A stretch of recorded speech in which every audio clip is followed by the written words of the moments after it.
আসসালামু আলাইকুম। অসুস্থ, তারপর আলহামদুলিল্লাহ, আল্লাহ পাক যে ভালো রাখেন।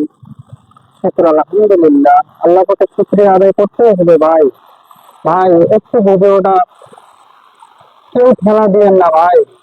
ভাই আমি খুব দুঃখী মানুষ ভাই, এই দুনিয়ায় আমার কেউ নেই, এক মহান আল্লাহ পাক ছাড়া আর কেউ নেই।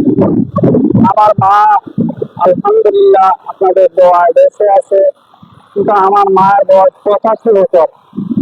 আমার মা আমার দেখশনটা করতে পারে না, খুব কষ্ট করে হলো আমার মা আমার দেখশন গুলা করে। সন্তান তো ফেলে দিতে পারে না, কি করবে ভাই, এটাই বাস্তব যে মায়ের মতো আপন কেউ হয় না। আর মা আমাকে দেখশন করে, স্ত্রী ফেলে রেখে চলে গেলে মা তো ফেলে যায়নি ভাই। আমি মায়ের প্রশংসা করে শেষ করতে পারবে না ভাই।